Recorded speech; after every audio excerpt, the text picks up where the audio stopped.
ጌታችን መድኃኒታችን ኢየሱስ ክርስቶስ አንድ ትእዛዝ ሰጥቷል።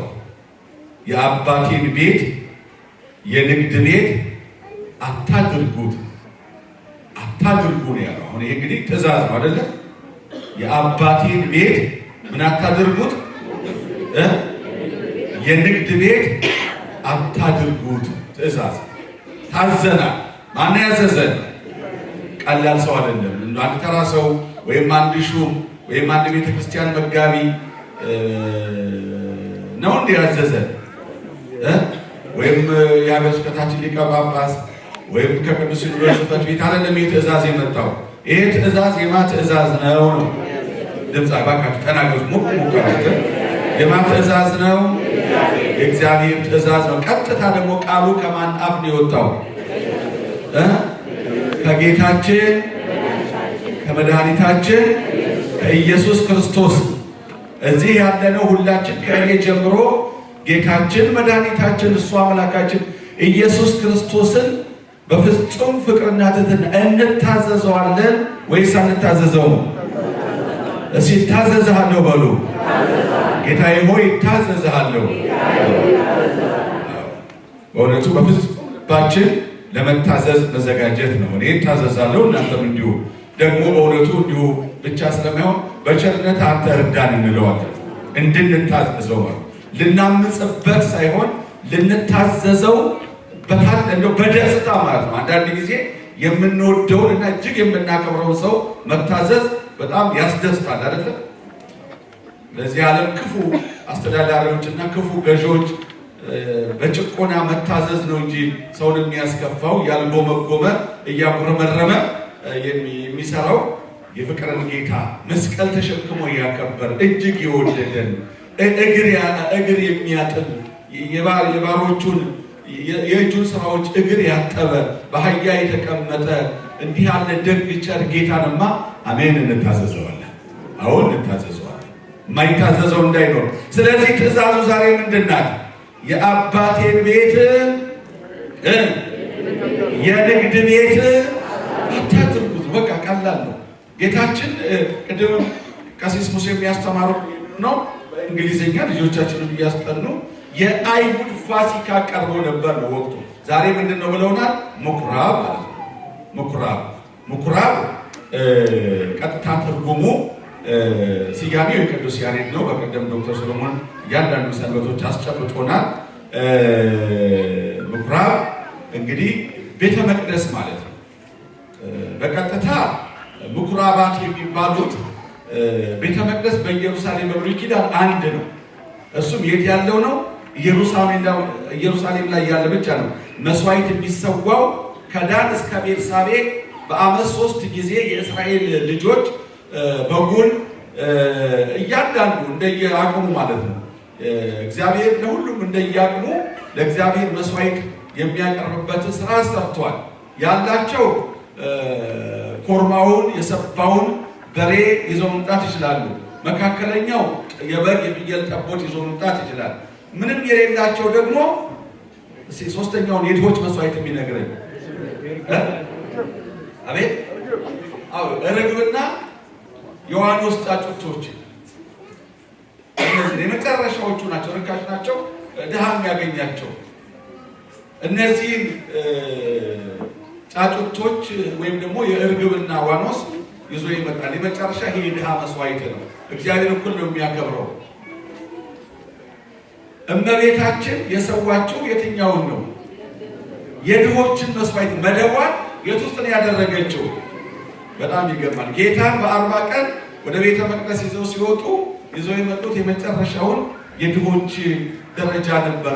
አንዴ ርሶ እንዘባኤል ውእቱ ከመ አንትሙ ትበአሉ በንዴተ ዚአሁ እንዳለ ቅዱስ ጳውሎስ እናንተን ድሆቹን ዝቅ ያላችሁትን ከፍ ያደርጋችሁ ዘንድ በሁሉ ባለጠጋ ሲሆን ራሱን ምን አደረገ? ድሃ አደረገ ይላል። ድሃ አደረገ። ጌታ ከሞላቸው ከተረፋቸው ከላይኛው የማህበረሰብ መደቦች አይደለም፣ ዝቅ ካሉት እታች ካሉት ከድሆቹ ጋራ ራሱን ቆጠረ። ራሱን በዚህ ደረጃ ያከበረን ስሙ የተመሰገነ ይሁን። እንግዲህ ኑሮዬ ዝቅ ያለ ነው፣ ኑሮዬ ያነሰ ነው፣ ኑሮን እነገሌ ይኑሯት እንጂ እነገሌ ይኑሩት እንጂ እያልን አናጉረመርምም። ከማን ጋር ነን ማለት ነው? ኑሮ ዝቅ ቢልም ከእመቤታችን ጋር ስለሆንን እመቤታችን አጠገባችን ስላለች እና እንግዲህ በዓለ ምኩራብ ደግሞ በየአሉበት በየሀገራቸው በየቀበሌያቸው ደግሞ የጸሎት ቤተ ጸሎት ነው። ምኩራብ ሰርተው መስዋዕት አይሰውም። መጽሐፍተ ኦሪትን መጽሐፍተ ነቢያትን ይማሩበታል፣ እግዚአብሔርን ያመሰግኑበታል፣ ሰንበት ያከብሩበታል። ይሄ ምኩራብ ይባላል። ግን ይሄኛውን ቤተ መቅደሱንም በግዕዙ ምኩራብ ብሎታልና ምኩራብ ማለት ዛሬ የሚታሰበው ጌታችን አምላካችን መድኃኒታችን ኢየሱስ ክርስቶስ እውነተኛው አማናዊው ሊቀ ካህናት ኢየሱስ ክርስቶስ ወደ ቤተ መቅደሱ የገባበት ቀን ነው።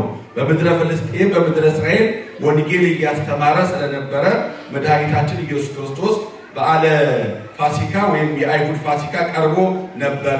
ኢየሱስም ወደ ኢየሩሳሌም ዋናው ቤተ መቅደስ ወዳለበት ወጣ ይለናል ቅዱስ ዮሐንስ የጌታ ወዳጅ። አብሮ ነበር። ይሁን ሁሉ ተመልክቷል፣ ተረድቷል። እና በመቅደስም መቅደሱ ሲደርሱ ጌታ መቼም ጉዳዩ ወደ ሄሮድስ ወደ ቤተ መንግስቱ አይደለም፣ ወይም ወደ ሌላው የከተሞቹ ያማሩና የተዋቡ ስፍራዎች አይደለም። እሱ ዋናው ስፍራው አድራሻው የቱ ነው ማለት ነው? ቤተ መቅደሱ ስለሆነ በቀጥታ ጌታ ከተወሰኑ ደቀ መዛሙርቱ ጋር ዮሐንስ አብሮ አለ። ወደ ቤተ መቅደስ ሄደ። ሲሄድ በቅድሚያ ያገኘው በሬዎችንና በጎችን ርግቦችንም የሚሸጡትን ገንዘብ ለዋጮችን ተቀምጠው አገኘ ይላል። ነው መጀመሪያ ያገኘው ምንድን ነው? እነዚህ የመስዋዕት እንስሳት ናቸው። በሬዎች፣ በጎች፣ ርግቦች እና ሁለተኛው ለየት ያለው ደግሞ ምንድን ነው? የገንዘብ ለዋጮችን ገበታ። ዓላማው የከብት ገበያ ሆኖ አይደለም። ዓላማው መስዋዕት ነው። ግን ትልቅ ሸፍጥ ወሮት ነበር ያን አካባቢ። ምን አይነት ሸፍጥ? እስራኤል ሁሉ ለመስዋዕት ከዳን መጨረሻው ከዳን እስከ ቤርሳቤ የ3 ቀን ከዚያም በላይ የሳምንት መንገድ ተጉዘው ከቤቱ የቅን የሆኑ ደጉ ለእግዚአብሔር መልካም መስዋዕት ነውረኛውንና የተጎሳቆለውን ነውር ያለበትን እንከን ያለበትን መስዋዕት ለእግዚአብሔር ለአምላክ አታቅርብ ተብሎ በኦሪቱ ስለተከለከለ በጣም የሚያምር እንደ መልኩ የሚያምረውን ሰውነቱ የሚያብረቀርቀውን እጅግ የተመቸውን የደለበውን ለአምላክ ለእግዚአብሔር ነው።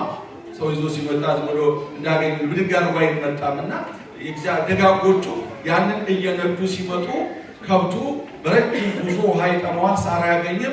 ምን ይሆናል? የወፈረው ከቤት ሲነሳ ከበረት ሲፈታ ይጠወልጋል፣ ይከሳል። መንገድም ስለመታው ሙትት ይላል እዛ ሲደርስ። እነዚያ የቤተ መቅደሱ ኃላፊዎች ጸሐፍቱ ፈሪሳውያን ይሄ ሁኔታ ከብቱን እንዳኮሰሰው ገብቷቸዋል። ስለዚህ ዘዴ ሰሩ። እንግዲህ በጎቹም ይሄው ነው፣ በርግቦቹም ይሄው ነው እና ዘዴው ምን አደረጉ? ማድለቢያ በአካባቢው ትልቅ ማድለቢያ አስፋፉና እዛ እያደለቡ አንተ ይሉታል። ይዞ ሲመጣ ምንድነው ይሄ?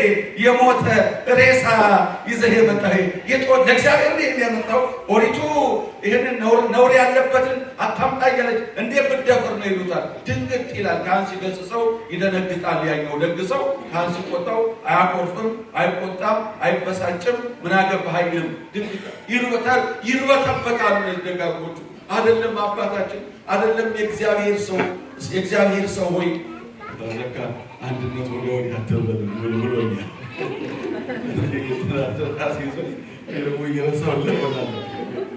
እና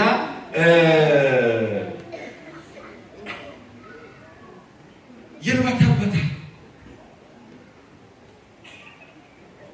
እኔ እንደው እኮ ከቤት አዘጋጅቼ ገላውን እንኳን ሳይቀር አጥቤን ያመጣሁት መንገድ ነው እንዲህ ያደረገብኝ ይላል ነው። እንዲያው በንግዳው ታዲያ ፈቃዱማ ካለ በእነዚህ በሁለት አንድ እዚህ መንገድ ያልመታው አቧራ ቀለሙን ያላበላሸው አለ እኮ እዚህ ለመስዋዕት የሚሆን በሁለት አንድ ይለውጣል። እንደገና ደግሞ ገንዘቡም እዛው ደራ ደግሞ ከተለያየ የዓለም ክፍል ለበዓለ ፋሲካ እስራኤል በበዓለ ጴንጤቆስጤ እንደታየው ከተለያየ የአውሮፓ አካባቢዎች የሮም ግዛት ነው ያን ጊዜ የሮም መንግስት ካለበት ከግሪክ ከሮም ከሰሜን አፍሪካ አካባቢ ከእስክንድሪያ ከዛ ሁሉ ይመጣሉ። የደራ ደግሞ እዛ የገንዘብ ምንዛሬ ደግሞ ተጧጥቆላቸዋል። በዓሉ ሲመጣ ሰው ሁሉ እዛ በኢየሩሳሌም ዙሪያ ያለው የሚታየው የእግዚአብሔር በዓል ዝማሬው፣ ምስጋናው፣ መስዋዕቱ አይደለም። በቃ ፋሲካ መጣ ማለት ለነሱ የሚታያቸው ምንድን ነው? ትርፍ ነው። በቃ የዓመት ገቢና ነው።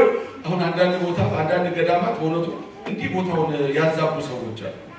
በዓሉ ሲደርስ ነጋዴው ከየሀገሩ ሸቀጡን ተሸክሞ ይሄዳል። የማይጨፈርበት ይጨፈራል።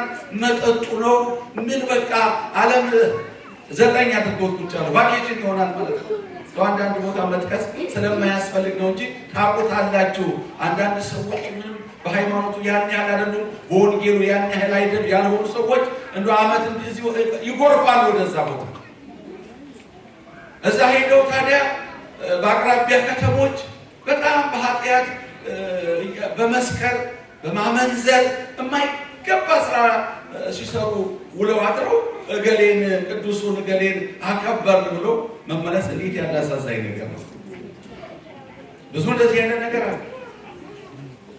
የማይገባ ስራ ሰርተው ቤተክርስቲያንን የሚያስነቅፉ ለመናፍቃን መሳቂያ የሚያደርጉ መዘባበቻ መጠቃቀሻ የሚያደርጉ እግዚአብሔር ከዚህ ይጠብቃል።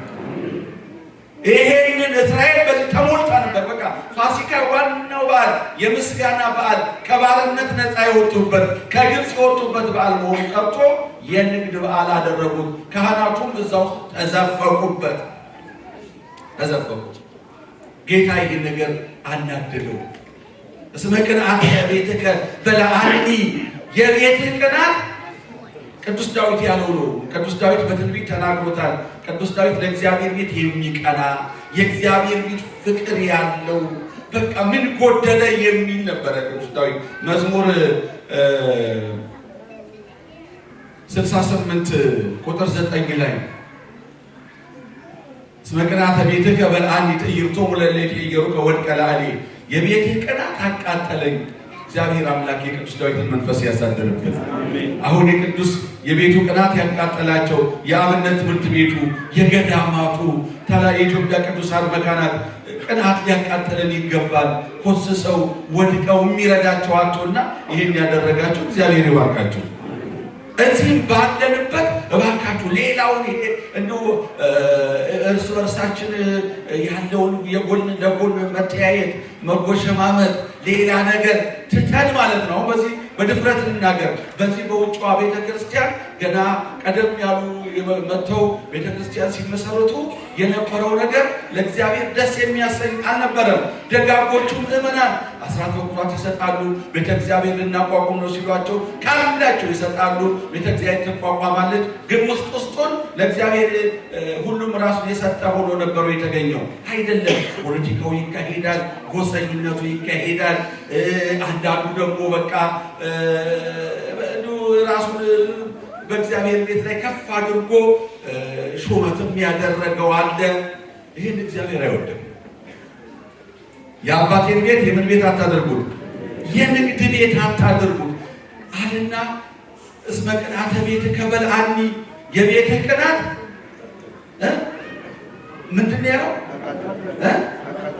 እንደው ቤትህ ያሳስበኛል ነው እንዲህ ያለው። የቤትህ ነገር ያሳስበኛል ነው እንዲህ ያለው። እንደዚህ እባካችሁ ተናገሩ። ምን አደረገኝ? አቃጠለኝ። የእግዚአብሔር ቤት ቅናት ያቃጥላቸዋል። እንደው ስቅስቅ ያደርጋቸዋል።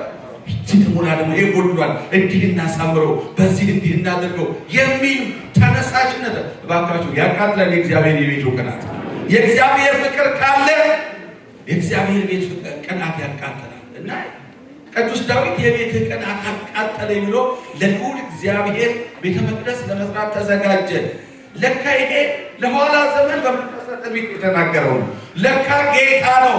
ጌታ ወልዷል። የአብ የባህሪ ልጁ በስጋ ተገልጦ ወደ እግዚአብሔር ቤት መጣ፣ ወደ ኢየሩሳሌም መጣና ሲገባ ሲያየው እሱ እኮ ያውቀዋል አያውቀውም ስለ ነገረ ትስብእቱ ነው እንጂ በሰማይ ሳይመጣ ያውቀዋል። ቀድሞም እስራኤልን ያውቀዋል። እነ ኢሳይ እነ ኤርምያስ ናቸው የተናገሩት። ቤቴን የወንበዴዎች ዋሻ አደረጋችሁት ያለው ኤርምያስ ነው። ያኔ በኤርምያስ የተናገረው ማን ነው? አሁን ስጋ ለብሶ ወደ ቤተ መቅደስ የገባው ወልድ እኮ ነው። ቃለ አብ ቃለ መንፈስ ቅዱስ እሱ ጌታ የቤትህ ቅናት አቃጠለኛልና ያየው ነገር በጣም የተቃጠለ ሰው በጣም የቀና ሰው የተበሳጨ ሰው የሚያደርገውን ያደረገው ምን አደረገ ይላል? ምን አበጀ? ጅራፍ አበጀ። ለምን አበጀ? ምን ጊዜ ያዘጋጀው እናንተ እዛው ጋር እንደው የባህሪ አምላክ አይደለ? ጅራፍ አበጀና ምን አደረገ? አቤት ማንን የገረመው? ነገሮች ምንም አልመረጠ። ከብት የለ ሰው የለ በሉታ ከዚህ ያለቁታለው መድኃኒዓለም ለመጀመሪያ የተቆጣበት ጊዜ ነው። እንደገና የገንዘብ ለዋጮችንም ምኑን ገለበጠው ይላል። እቃቸውን የገበጣውን የደረደሩበትን ካዝናውን ምኑን ምን አደረገ? ገለባበጠው። ጌታችን እስመ ቅንዓተ ቤተ ከበልዐኒ ሰው ሲቀና እንደዚህ ነው።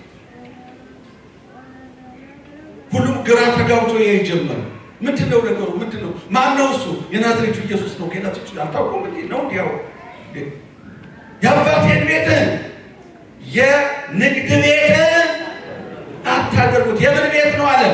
ለአሕዛብ ሁሉ የሚሆን የጸሎት የመስዋዕት የቅዳሴ ቤት ነው። ይሄ ነው ዛሬ የሚታሰበው። ይሄ ነው ዛሬ አንዳንድ ነገሮች ላስጨብጣችሁ ቶሎ ቶሎ። የአባቴ ቤት ይላል እግዚአብሔር። ቤተ መቅደሱ ነው እኮ ያው ሄሮድስ ያሰራው ቤተ መቅደስ ነው። ማንም ያሰራው ማን በእግዚአብሔር ስም ከተጠራ የማቤት ነው? የማቤት ነው? የእግዚአብሔር ቤት ነው። ቤተ እግዚአብሔር ቤተ እግዚአብሔር ሲነሳ ደጋግ ሰዎች ናቸው የጀመሩት። የመጀመሪያው አቤል መስዋዕት ያቀረበው ዓላማው መስዋዕት ምስጋና ለእግዚአብሔር ማቅረብ ነው። የመጀመሪያው መስዋዕት አቅራቢ ማን ይባላል? የእግዚአብሔር ሰው ማን ነው? ለእግዚአብሔር መጀመሪያ መስዋዕት ያቀረበ አቤል ነው። አቤል እንዴት እንዳቀረበ መሰዊያ ይስራ አይስራ አልተጻፈልንም። መሰዊያ መሰራቱን በመጽሐፍ ቅዱስ የምናገኘው ዘፍጥረት ምዕራፍ 8 ቁጥር 20 ላይ ነው። ኖህም ለእግዚአብሔር መሰዊያን ሰራ ይላል። ያኔ ቤተ መቅደስ ወይም ደግሞ ቤት ነገር ተሰርቶ አይደለም። ወደ አንድ ደስ ወዳላቸው ለአይን ለመንፈስ ለአይምሮ ከፍ ወዳለ ተራራማ አካባቢ ወይም ወንዝ አጠገብ ብቻ በተመረጠ ስፍራ በጥሩ ድንጋዮችን በመደልደል እንደ መደብ ከፍ አድርጎ የሚሰራ ነው ያ መሰዊያና እዛ ላይ በጋርደው በእሳት ያቃጥላሉ ማለት ነው። እንደ ምድጃ አይነት ከፍ ያለ የመስዋዕት ማቅረቢያ ነው እና የመጀመሪያው ማለት የእግዚአብሔር ሰው ኖህ ለእግዚአብሔር መሰዊያ ሰራ። ቀጥሎ ደግሞ አባታችን አብርሃም ነው። እርሱም ይላል ዘፍጥረት 12:7 ላይ እርሱም ለተገለጠለት ለእግዚአብሔር በዚያ ስፍራ መሰዊያን ሰራ። በዚያ ስፍራ መሰዊያን ሰራ አብርሃም ማለት ነው። ከዛ ቀጥሎ ደግሞ አሁንም አብርሃም ዘፍጥረት 26 ቁጥር 25 ዘፍጥረት 22:9 ላይ ያህዌ ይርኤ የተባለው ታላቁን ኋላ ጌታ የተሰቀለበት ቀራንዮ ልጁን ይስሐቅን በዛ መሰዊያ ሰርቶ አቀረበ። ከበግ እስከ ልጅ ማለት አያችሁ፣ የእግዚአብሔር ታዛዦች ይህን ቅዱስ መንፈስ በእኛ ውስጥ ያሳደር ይዋሃድና ያዋህደን። ከደጋጎቹ ጋር ነው የቆማችሁት እናንተ፣ ለቅዳሴ የቆማችሁት፣ ለመስዋዕት የቆማችሁት ከነ ኖህ ከነ አብርሃም ጋር እንደሆነ አስተውሉ። እናቶቼ ከነ ሳራ ጋር እንደሆነ እንደቆማችሁ አስተውሉ። ያህዌ ይርኤ ስምም ወጣለት። ያንን ቦታ እግዚአብሔር ያህዌ ያለው ይላል። ከዛ ቀጥሎ ደግሞ ይስሐቅ ነው። ዘፍጥረት 26 ቁጥር 25 በዚያም መሰዊያ ሰራ ይሏል። ይስሐቅ ነው ትልቁና ሰፋ ብሎ የሚታየው በያዕቆብ ነው። አብርሃም፣ ይስሐቅ፣ ያዕቆብ እነዚህ ሶስት አርዕስተ አበው ይባላሉ።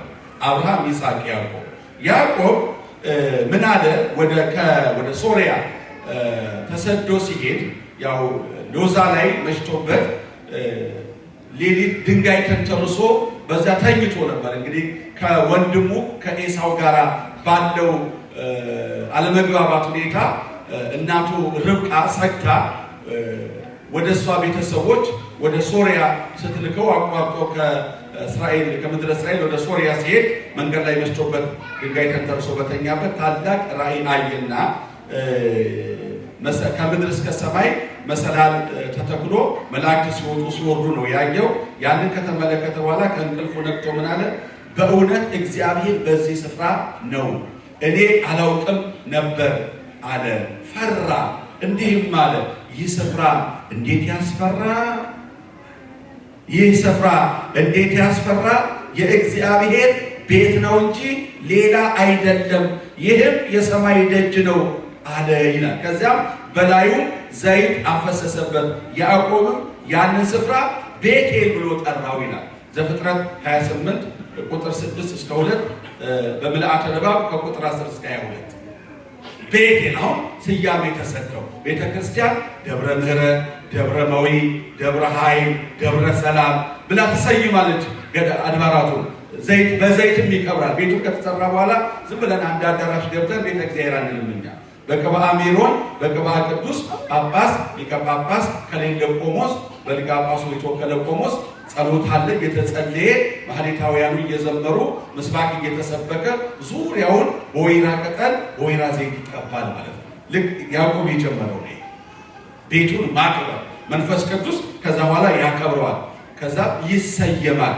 ይህም የሰማይ ደጅ ነው፣ ይህም የእግዚአብሔር ቤት ነው ተብሎ ይረጋገጣል ማለት ነው።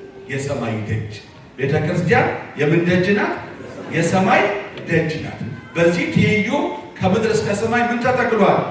መሰላል። የማናውቀው በዓይን የማይታይ በእምነት ግን የምንመለከተው የልዑል እግዚአብሔር የረድኤቱ የእኛ ጸሎት ወደ ሰማይ የሚያደርግበት መሰላል ተተክሏል። ያችን መሰላል ደግሞ አማናዊት መሰላል ሰዋስው እመቤታችን ቅድስት ድንግል ማርያም ናት እና ይህ ደጅ የእግዚአብሔር ደጅ የሰማይ ደጅ ነው። ይህ ቤት የእግዚአብሔር ቤት ነው። ከዛ በመቀጠል እንግዲህ ከመሰዊያ ወደ ቤተ መቅደስ የተለወጠበትና ያደገበትን ዘመን እናያለን። ይህም በነቢየ እግዚአብሔር በሙሴ ነው። ቀጥታ ትእዛዙ የመጣው ነቢየ እግዚአብሔር ሙሴ እንደ አብርሃም፣ እንደ ይስሐቅ፣ እንደ ያዕቆብ መሰዊያ ልስራ ብሎ ሳይሆን ትእዛዝ ከእግዚአብሔር መጣ። ትእዛዛት ለሰው ልጆች ወይም ለእስራኤል የመጡት በሙሴ አማካኝነት ነው። ሕግ ተቀባዩ ሙሴ ነውና እግዚአብሔር ሙሴ እንዲህ አለው ይላል ዘጸአት 25 ቁጥር 8 ላይ በመካከላቸውም አድር ዘንድ መቅደስ ይስሩልኝ እኔ እንደማሳይህ እንደ ማደሪያው ምሳሌ ነው። እግዚአብሔር በሲና ተራራ ላይ ለሙሴ የሰማይ መቅደስ አሳይቶት ነበር። እያንዳንዱ ዘጸአትን ከምዕራፍ 25 ከዚህ ከታዘዘበት ጀምሮ ስታዩ እያንዳንዱ ዕቃ እዛ ቤተ መቅደስ ላይ የተሰራችው እግዚአብሔር ባሳየው ምሳሌና በእግዚአብሔር ትእዛዝ መሰረት ነው። ዝም ብሎ በግምት ይሄኛውን መብራት እዚህ ጋር ነው፣ ይሄኛውን ነገር እዚህ ጋር ነው ተብሎ ያን ጊዜ የተሰራ ነገር የለም። ስለዚህ ሰማያዊ ነው ማለት ነው እና በመካከላቸውም አድር ዘንድ መቅደስ ይስሩልኝ አለ። ትእዛዝ እግዚአብሔር ነው። ቤተ መቅደስ መሰራት ትእዛዝ እግዚአብሔር ነው። ዓላማውን ደግሞ ምንድን ነው? እግዚአብሔር በሕዝቡ መካከል በልጆቹ መካከል በጸጋ በረድኤት የሚገለጥበት። ከዛ ቀጥሎ ትእዛዙ መጣ። ሙሴ የሰራው በባስልኤልና ኤልያብ በተባሉ እግዚአብሔር ጥበብ በገለጠላቸው ጠቢባን የተጓዦች ስለነበሩ እስራኤል የተሰራው ቤተ መቅደስ የድንኳን ቤተ መቅደስ ነው። የህንፃ ቤተ መቅደስ የተሰራው በሶሎሞን ዳዊት ነው ያሰበው። ዳዊት ተከለከለ። በእጅ ብዙ ደም ስለፈሰሰ ቤት የሚሰራልኝ ከአብራክ የሚወጣው ልጅ ነው አለ እና ሶሎሞን ቤተ መቅደሱን ሰርቶ ከጨረሰ በኋላ እጅግ አስገራጊ ነገር በቤተ መቅደሱ ተከስቶ እናገኛለን። እንዲህ ይላል፣ ካህናቱ ከመቅደሱ በመጡ ጊዜ ደመናው የእግዚአብሔር ቤት ሞላው ይላል። አቤት ደስ ሲል! ካህናቱ ከመቅደሱ በመጡ ጊዜ ከውስጥ ወደ ህዝቡ ሲወጡ ማለት ነው ቤቱን ምን ሞላው? ደመና ሞላው። የረድኤተ እግዚአብሔር የእግዚአብሔር መኖር ምሳሌ ነው። እስኪ እንደው እግዚአብሔር እኛም እንደው ብቅ ስንል ረድኤቱን ወደ እናንተ ወደ ህዝቡ ያሳደር። እኛ ስንወጣ እንደዚህ ይኖር ይሆን? እግዚአብሔርን በመፍራት ካገለገልን ይኖራል። ኑሮ ካረግነው ንግድ ካረግነው ግን በፍጹም ይሄ ሁሉ የለም። ይሄ ክብር እንዳይርቅ ነው። ቤቴን የንግድ ቤት አታድርጉት የተባለው። ደመናው የእግዚአብሔርን ቤት ሞላው።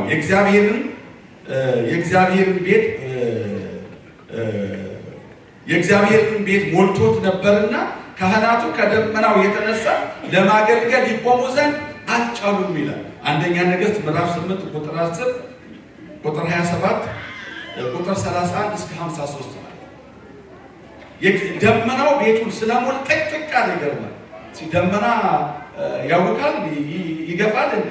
ያኔ ግን የተገለጠው ካህናቱ በመካከል እየተመላለሱ ለማገልገል እስኪያቅታቸው ድረስ እንደዚህ ያለ የክብር ደመና ቤቱን ሞላ።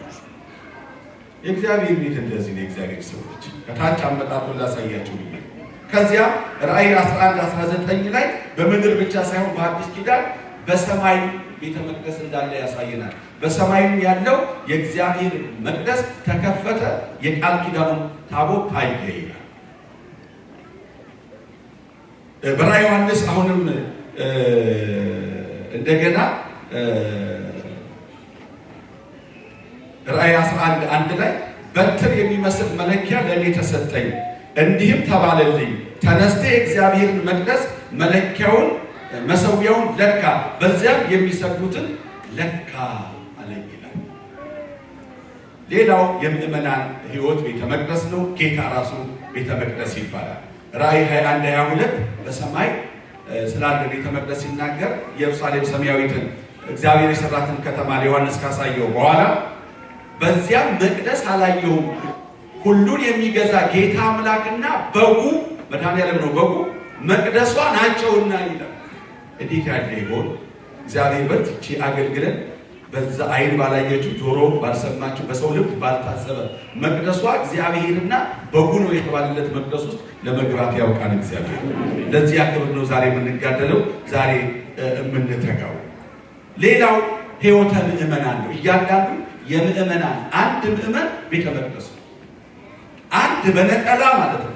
አንድ ምዕመን እንደውም ከዚህኛው ቤተ መቅደስ የሚበልጥ እጅግ የከበረ ክርስቶስ የሞተለት ቤተ መቅደስ እንደሆነ ቅዱስ ጳውሎስ ያስተምራል። አንደኛ ቆሮንቶስ ምዕራፍ 3 ቁጥር 16 ላይ ኢተአምሩኑ ከመ አንትሙ ታቦቱ ለመንፈስ ቅዱስ ዘህዱር ለአሌክሙ፣ በእናንተ አድሮ የሚኖር የመንፈስ ቅዱስ ማደሪያ ቤተ መቅደስ እንደሆናችሁ አታውቁምን ይላል። እንግዲህ ስለ ቤተ መቅደስ ባጭሩ ነው ብያቸዋለሁና እያንዳንዱን አስፍተን ማየት እንችል ነበረ። ግንዛቤ ይፈጥርልን ዘንድ ይሄ ነው። ይሄንን ነው እንግዲህ ከነዚህ ሁሉ አንዱ ጌታችን ወደ ቤተ መቅደሱ ገብቶ 46 ዓመት የተሰራ ቤተ መቅደስ። ይገርማል። 46 ዓመት የተሰራ ቤተ መቅደስ እንደሆነ ተነግሯል። እኛ ስንት ዓመት ሰራ? አሁን ይችን እንደሰጣጋግን እንደው እግዚአብሔር ይመስገን ትንሽ አሰማምረናል አይደል? መቼ ነው የሚጨርሱት? ገና እኮ 6 ወር ሳይሞላ አያልቅም እንዴ? እንደው ምንድን ነው እንደው አንዱ ያዛ አንዱ በዚህ ወከብከብ ብለን ይሆና አሁን እዚህ ቃ ተባብለን አሁን እዛ ጋር እንግዲህ ቆሟል። ምን እንደምትሉ አላውቅም። የተሰራው ስንት ነው? ይሄ ዛሬ ጌታ የገባበት ነገሩ ስንት አልኳቸው? 16 46 ዓመት እንቀጥል። 46ኛ እውነት ሳናቋርጥ እርግጥ እዚሁ ላይ አይደለም። እዚህ ላይ ምን እንዳደረጋለ ከዚህ በላይ 46 ዓመት ሰው ካላቋረጠ ታላቅ ስራ ይሰራል አይሰራም? ይሰራል። እርግጥ እኛ ምድራዊ ቤተ መቅደስ ይህን ያህል ዘመን አንሰራም። የህይወት ቤተ መቅደሳችንን እናስቀድማለን። እግዚአብሔር የህይወት ቤተ መቅደሳችን ይስራልን። በፈረሰ ህይወት ቤተ መቅደስ ብንሰራ ያከንቱ ነውና ማለት ህይወታችን ፈርሶ ህይወታችን ከንቱ ሆኖ ዋናውን የመንፈስ ቅዱስ ማደሪያ ስጋችንን አሳድፈን ስጋችንን አቆሽሸን ነውረኛ አድርገን ቤተ መቅደስ ብንሰራ ያከንቱ ነው። አይኑ ቤተ ተሐንጾ ሊተ ሰማይ ዙፋኔ ነው፣ ምድርም የእግሬ መረጋጫ ናት። እንዴት ያለ ቤተ መቅደስ ትሰሩልኛላችሁ ይለናል። ግን ወደ ተነሳንበት እንመለስና የአባቴን ቤት ምን አታደርጉት? የንግድ ቤት አታደርጉት። የምን ስፍራ ብቻ ነው? የምን ስፍራ ብቻ ነው? የምን ስፍራ ብቻ ነው? የጸሎት ስፍራ ብቻ ነው። እንደገና የምን ስፍራ ነው አለን ጌታ? የምን ስፍራ ነው አለ ጌታ? የጸሎት ብቻ ነው። ጸሎት የሚጸልይ ይምጣና በእግዚአብሔር ፊት ይጸልይ። የሚያስቀድስ ያስቀድስ፣ የሚያለቅስ ያልቅስ። እግዚአብሔር እንባውን ያብስለታል። ሌላ የለም። ደጋግመን እንደምንላችሁ የተወደዳችሁ እግዚአብሔር ሌላ ጉዳይ እንዳይኖረን አደራሽ። ያለዛችሁ ራፍ ያነሳል መድኃኒዓለም ስህተት ነበረ። አሁንም የእግዚአብሔር ቤት የንግድ ቤት የማድረግ አዝማሚያ አለ የለም? አለ። በተለያየ ቦታ እንደዚህ ቅር የሚያሰኝ ከዚህ ከጌታ ትምህርት ጋር የሚቃረን ነገሮች ይደረጋሉ አይደረጉም? ይደረጋሉ። የመለያየት ስፍራ የመታረቂያ እንጂ የመጠያ ስፍራ ማድረግ የንግድ ቤት ማድረግ ማለት ነው። የአንድነት የሥላሴ ልጅነት ስፍራ እንጂ የጎሳ ስፍራ ማድረግ የንግድ ቤት ማድረግ ነው። ስጋዊ ልካችንን፣ ስጋዊ ቁጣችንን፣ ስጋዊ መለያየታችንን፣ ስጋዊ ክፋታችንን የሰው ልጆች በእግዚአብሔር ቤት ላይ ማድረግ የለብንም። እንፍራ፣ እንጠንቀቅ። ባለቤቱ ማን ነው? ማን ነው ባለቤቱ? ያንተ ነው ብለነዋልና። ገንዘባችሁንም ስትሰጡ ለአንተ ሰጥቻለሁ ብላችኋልና። ለዚህ ነው የምንለው ከንቱ እንዳይሆንባችሁ ልፋታችሁ፣ ከንቱ እንዳይሆንባችሁ ድካማችሁ፣ እኔ የሰራሁት የመሰረትኩት ይባላል እንዴ? ቤተ ክርስቲያን ሰው ይመሰረታታል እንዴ? ማን ይመሰረታል? በማን የተመሰረተችው? በጌታ በኢየሱስ ደም ነው። በእሱ ደም ነው። እኔና እናንተ ድርሻችን መተምን ማድረግ ብቻ ነው፣ መጸለይ ብቻ ነው። ያንተ ነው ያንቺ ነው የነገሌ ነው እየተባባልን መገፋፋት ይገባናል ወይ? አይገባል፣ አይገባል። እግዚአብሔር ይርዳን። እሺ አሁን ከትልቁ ካህናቱ ጀምሮ ባለፈው የገጠመን ችግር ይኸው አይደለም ወይ? የእግዚአብሔር ቤት የመድፈር በስጋ ስሜት የመነዳት የነገሬ የነገሪት የናያገሬ ዛማዶ የዚማዶ መባባል ወዴት ችግር እንደገፋን አላያችሁትም? ከዚህ በፊትስ የውጭው የውስጡ ገለል ያለው ምናምን ስንባባል አልኖርንም? ስህተት ነው። ተሳሳትኩ ነው ወይስ በትክክል እየተረጎምኩ ነው? ምን ትታዘባላችሁ? ተሳሳት ወይስ የጌታ ቃል እየተረጎምኩ ነው? ርቄ ከሆነ ንገሩኝ። አይ ይሄ አንተ ነው ወዲ ከሆነ እሺ ለመታረም ዝግጁ ነኝ። ምን ነው ዝም ያላችሁ? ፍረዱ ብዬ ቆያችሁ ነው። የተነበበው ወንጌል ነው አይደለ? እሱን ነው እኔ እየተረጎምኩ ያለሁት። ይሄን ወንጌል ነው ጌታ ኢየሱስ እስመ ቅንዓተ ቤትከ በልዓኒ፣ የቤትህ ቅንዓት በላኝ። የእግዚአብሔር ቤት የሰዎች መጫወቻ ሊሆን አይገባም። ያው ደግሞ ሌላ ንግድ ያላቸው ለንግድ አይሆንም፣ በፍጹም አይሆንም። አታደርጉ ብሏል። በቃ አይደል? አታደርጉ፣ የንግድ ቤት አታደርጉት አለበት ጌታ። ካህናትም በመረጥኳችሁ በሾምኳችሁ ጸጋ ቀለባችሁን ኑሯችሁን አስራት በኩራቴ እየኖራችሁ ኑሩ እንጂ በዛ አነሰ ብላችሁ ሌላ ንግድ ውስጥ አትግቡ አለ ጌታ። ቡድን እየፈጠራችሁ በጎሳ እየተለያያችሁ ባካችሁ። እኔ የከስላሴ የተወለድንባት ቤት ኦሮሞ፣ አማራ፣ ጉራጌ፣ ወላይታ፣ ቻይና፣ ጃፓን ሳይባባል ያመነው ሁሉ የማን ልጅ ነው? የእግዚአብሔር ልጅ ነው። ያመኑት ሁሉ ቤት ናት ቤተክርስቲያን። ያፍጠት ነው፣ ንግድ ነው። ያኛው ንግድ ነው፣ በእውነቱ ንግድ ነው። ምነው ለእግዚአብሔር ቤቱን እንኳን ቢተውለት። እዚህ ዓለም ላይ ቤተ መንግስት ልቀቁልኛል እንደ ጌታ ሄሮስ ቤተ መንግስት ሄዶ በልበል ልቀቅ መጥቻለሁ አትበቃ እስካሁን አለ እንደ ጌታ። ሮማውያን ጋር ሄዶ የዳዊት ዙፋን ላቋቁሙ ነው ወግዱ አለ እንደ ጌታ። ቤተ መቅደስ ነው ሄደው። እዛ ሲሄድ ግን ሰዎች እንዳለ በሽት ታድርገው በመስዋዕት ስም ሲሸቅጡ ሲነግዱ የደራ ገበያ አድርገው ታገኛቸው። እግዚአብሔር ሆይ ምሕረት ከምናገኝበት ቤት ጅራፍ እንዳይዘረጋብን አድርገልን አደራ። በመፍራት እናገልግል፣ እሺ በመንቀጥቀጥ እናገልግል። እነገሌ የፈለጉት አንተ ግን በመፍራት አገልግል። የእግዚአብሔር ሰው ሆይ ምርጫ ማን ነው? እግዚአብሔር አይደለምን? ምርጫሽ ማን ነው? እግዚአብሔር አይደለምን? ስለዚህ ቀጥ ብለሽ እግዚአብሔር እሺ ሰዋቲ ብዙ የሚያሳዝን ነገር አለ አይደል? ካየ የሆነ ያለው የተደረገ ያለው የሚታመሰው ወዲያ ወዲህ የሚለው እዛም እዚህ በእውነት ያሳዝናል። ይሄን የጌታን ቃል ዝም ብሎ እያነበቡ አለመኖር የትም ቦታ ብትሄዱ ይሄ ይነበባል፣ የማይነበብበት የለም። እና እግዚአብሔርን በመፍራት በቤቱ ጅራፍ ሳይሆን እሱ የተገረፈልን ጌታ በግርፋቱ ወበቁስለ ዚአሁ ሀይወ ቁስልክሙ በመገረፉ ቁስል ተፈወሳችሁ እንደተባለ በእሱ ጅራፍ ተገርፈን የምንቆስል ሳይሆን እሱ በተገረፈው ቁስል የምንፈወስ ያድርገን። አባታችን ቅዱስ ጴጥሮስ ወበቁስለ ዚአሁ ሀይወ ቁስልክሙ በመገረፉ ቁስል ተፈወስን ይላል። በምኑ ቁስል? በመገረፉ ቁስል። እኛስ ይገውተናል። እሺ እንግዲህ በትህትና ተነስተን አንድ መዝሙር እኔ አንተ ቤት እኔ አንተ ፊት የምቆም ሰው አይደለሁም ብያለሁ። በትህትና እንዘምር። እኔ አንተ ቤት ይሄ ነው የምእመናን ልቡና። አንተ ፈቅደህ ነው እንጂ ኃጢአታችን እያሰብን እኔ ከልቤ ነው። አዎ በትዕቢት ሳይሆን በፍጹም ትህትና እሱ ስለፈቀደ በቅድስናው ፊት ማን ይቆማል? ይቆማል?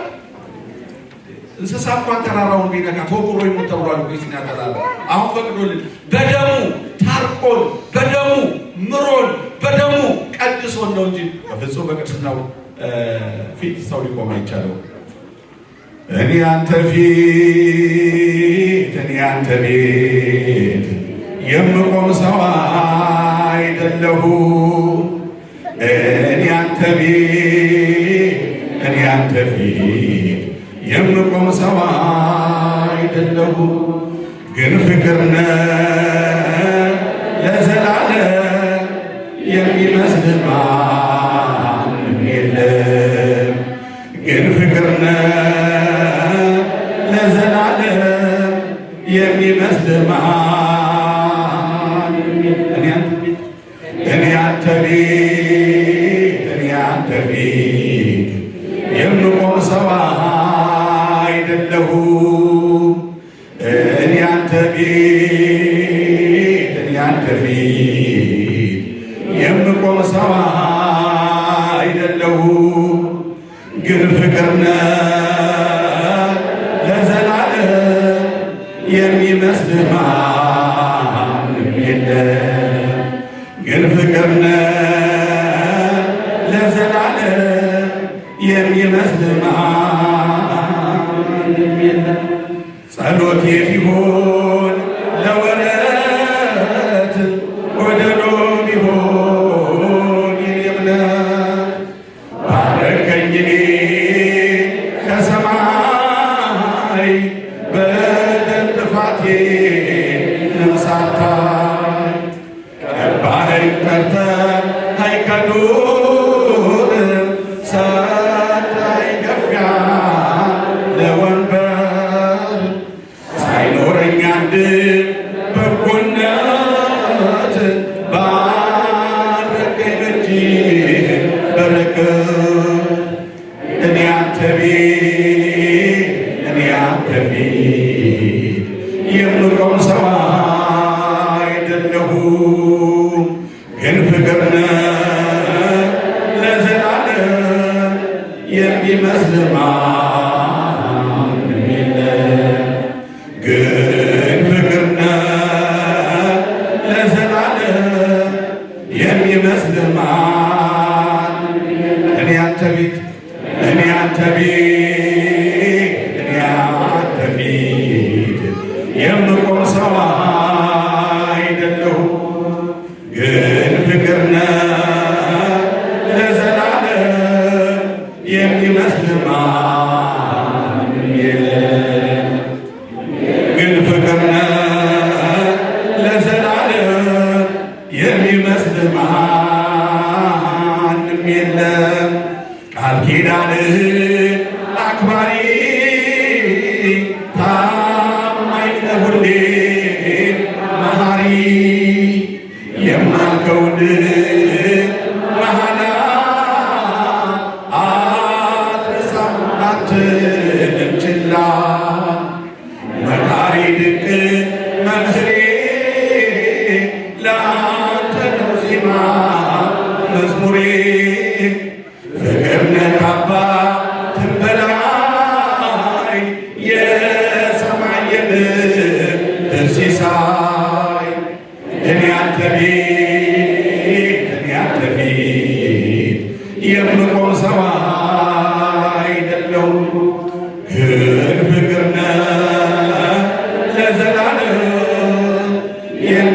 የሚመስል ማንም ግን ፍቅር ነህ ለዘላለም የሚመስል ማንም እኔ አንተ ፊት የምቆም ሰው አይደለሁም። እኔ አንተ ፊት የምቆም ሰው አይደለሁም። ግን ለዘላለም የሚመስል ግን ፍቅር ነህ ለዘላለም የሚመስል ማንም የለም።